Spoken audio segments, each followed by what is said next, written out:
Assalamualaikum warahmatullahi wabarakatuh. Hai semua, bagaimana kabarnya? Alhamdulillah kalau seperti itu.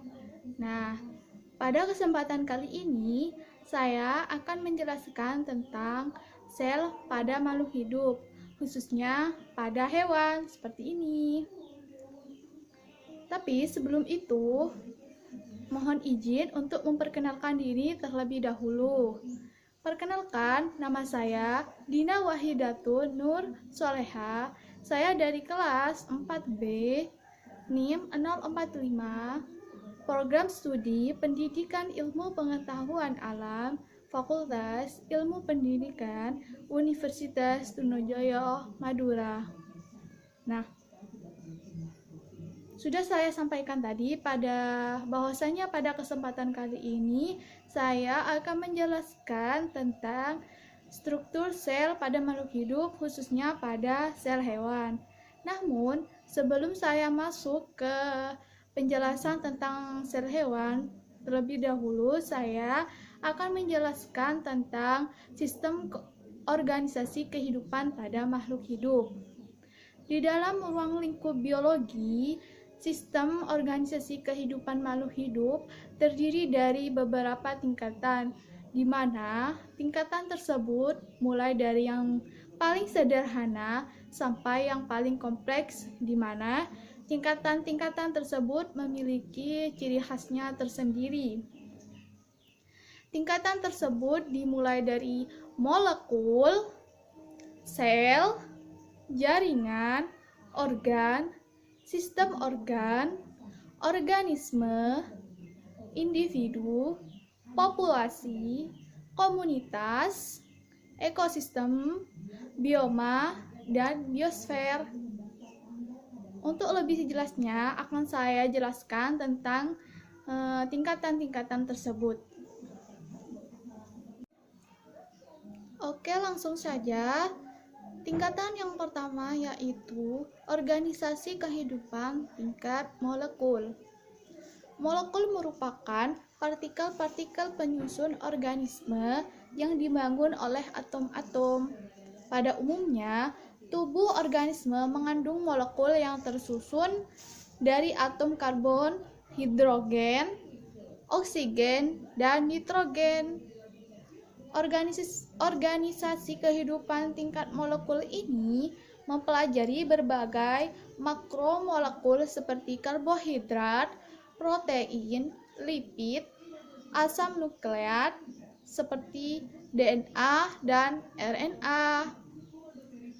Untuk tingkatan yang kedua yaitu organisasi kehidupan tingkat sel.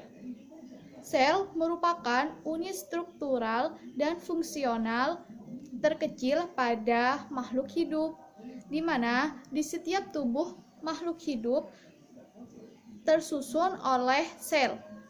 Ada makhluk hidup yang memiliki sel tunggal atau uniseluler, dan ada juga makhluk hidup yang memiliki banyak sel atau multiseluler.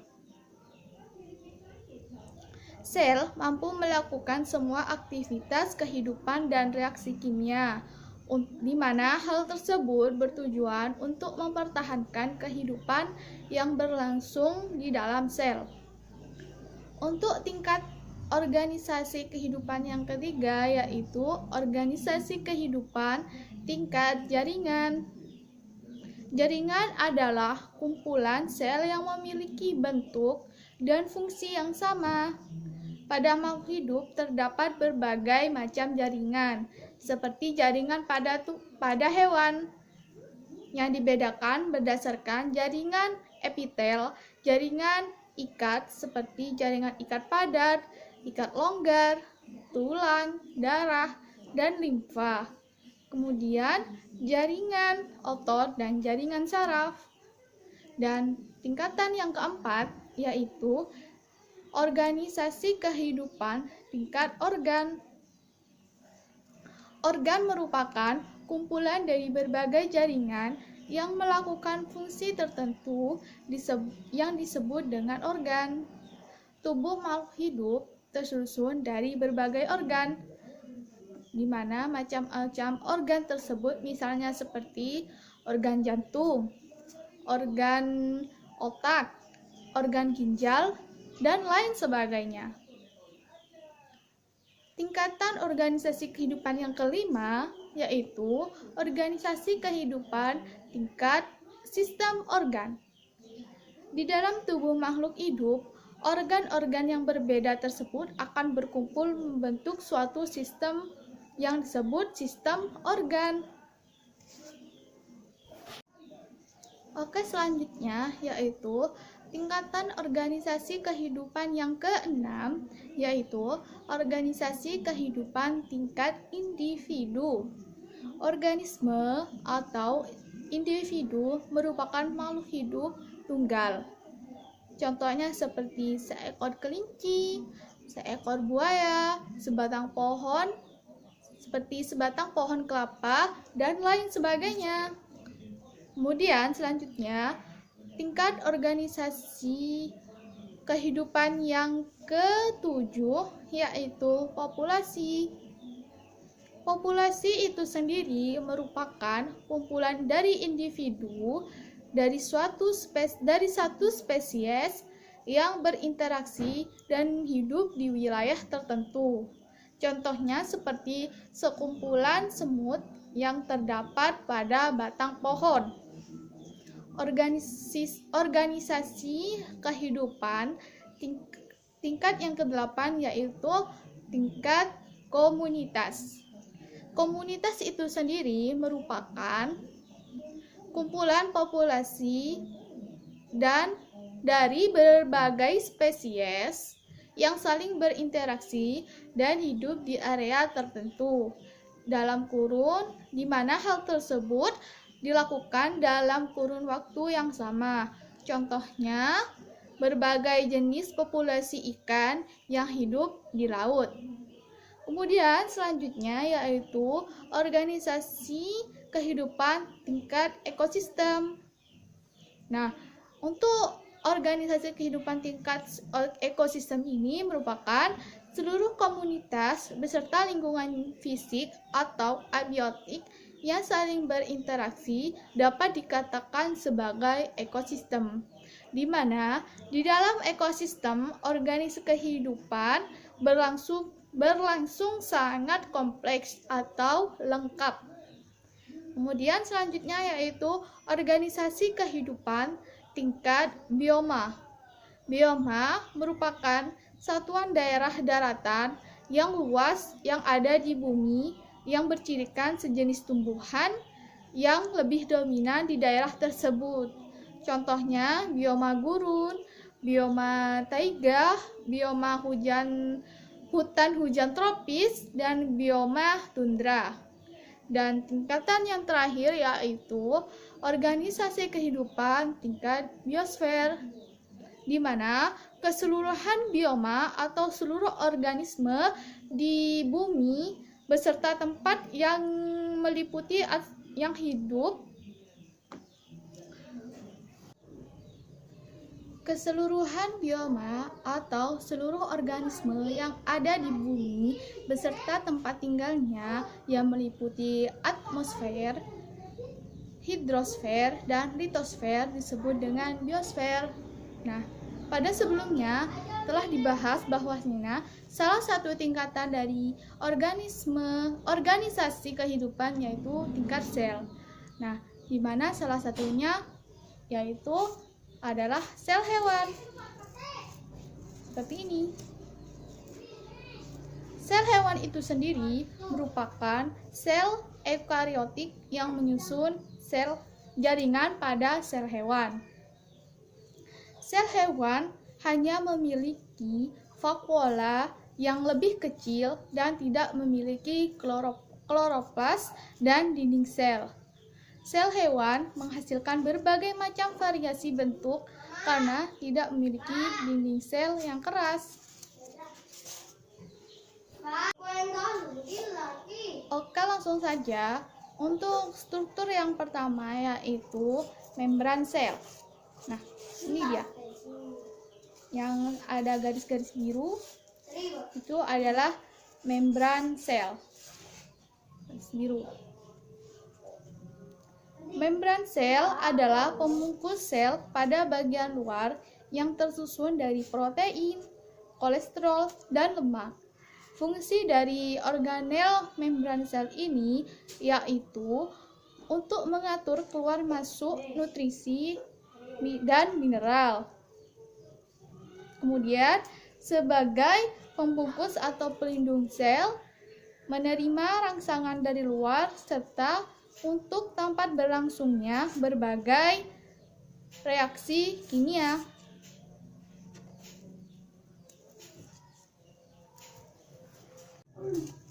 Selanjutnya yaitu struktur yang kedua yaitu sitoplasma. Yang putih. Sitoplasma merupakan bagian sel yang berupa cairan sel dan memiliki bentuk yang sama seperti gel. Sitoplasma bersifat koloid kompleks, yaitu tidak cair dan juga tidak padat. Fungsi dari sitoplasma itu sendiri sebagai sumber bahan kimia sel dan sebagai tempat berlangsungnya metabolisme sel. Untuk struktur yang ketiga yaitu retikulum endoplasma yang hijau. Retikulum endoplasma sendiri merupakan organel yang memiliki bentuk benang-benang yang terdapat di inti sel. Retikulum endoplasma terdiri atas dua, yaitu retikulum endoplasma kasar dan retikulum endoplasma halus. Fungsi dari retikulum endoplasma sendiri merupakan sebagai sintetis protein, sebagai tempat pengangkut sintetis, sebagai tempat untuk menyimpan fosfolipid, steroid, dan glikolipid. Untuk struktur yang keempat yaitu mitokondria. Mitokondria yang di atas, yang kuning di atas yaitu adalah mitokondria. Mitokondria itu sendiri merupakan organel terbesar yang berguna sebagai mesin dalam sel. Fungsi lain dari mitokondria yaitu sebagai respirasi seluler dan sebagai penghasil energi dalam bentuk ATP. Struktur yang kelima yaitu lisosom. Yang hitam lisosom. Lisosom itu sendiri merupakan organel berupa kantong terikat di membran yang berisi kandungan enzim hidrolitik. Fungsinya yaitu untuk mengontrol pencernaan intraseluler, kemudian sebagai mencerna materi dan dengan menggunakan fagositosis dan sebagai penghancur organel sel yang sudah tidak terpakai lagi. Struktur yang keenam yaitu ribosom.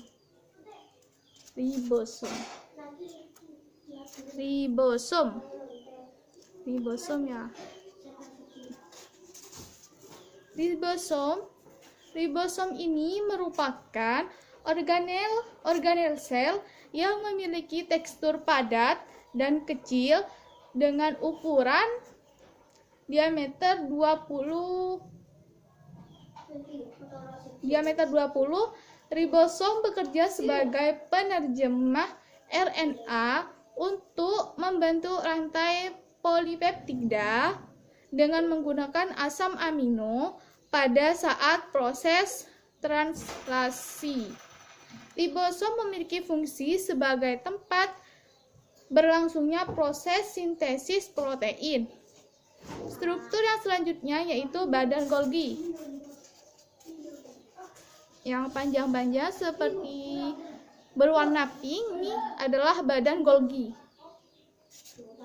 Badan Golgi itu sendiri merupakan organel yang dikaitkan dengan fungsi ekskresi sel, di mana fungsi badan Golgi itu sendiri untuk memproses protein, membentuk lisosom, untuk membentuk membran plasma, dan membentuk vasikula untuk proses ekskresi. Kemudian struktur yang selanjutnya yaitu nukleus. Nukleus yang kuning, bagian dalam kuning. Nukleus itu sendiri adalah organel kecil yang mengatur dan mengendalikan aktivitas sel.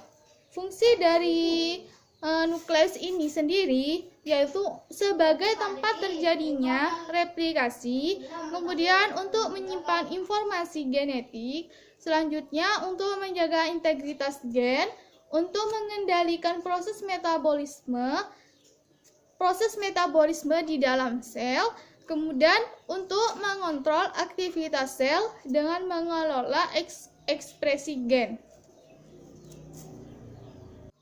Nah, setelah tadi membahas tentang struktur nukleus, untuk struktur yang selanjutnya itu nukleolus yang berwarna biru.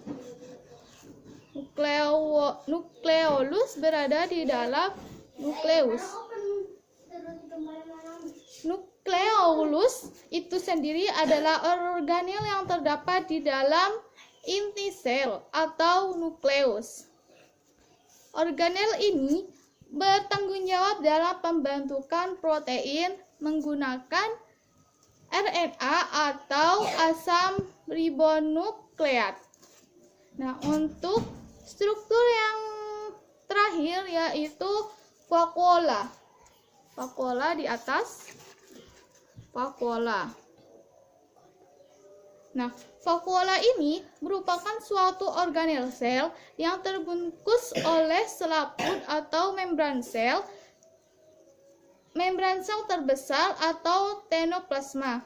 Fungsi dari vakuola itu sendiri untuk mengumpulkan zat sisa dari metabolisme, untuk mengeluarkan atau membuang sisa metabolisme yang tidak terpakai lagi, kemudian untuk mengendalikan kadar garam dan air di dalam tubuh, serta sebagai tempat menyimpan kebutuhan cadangan makanan.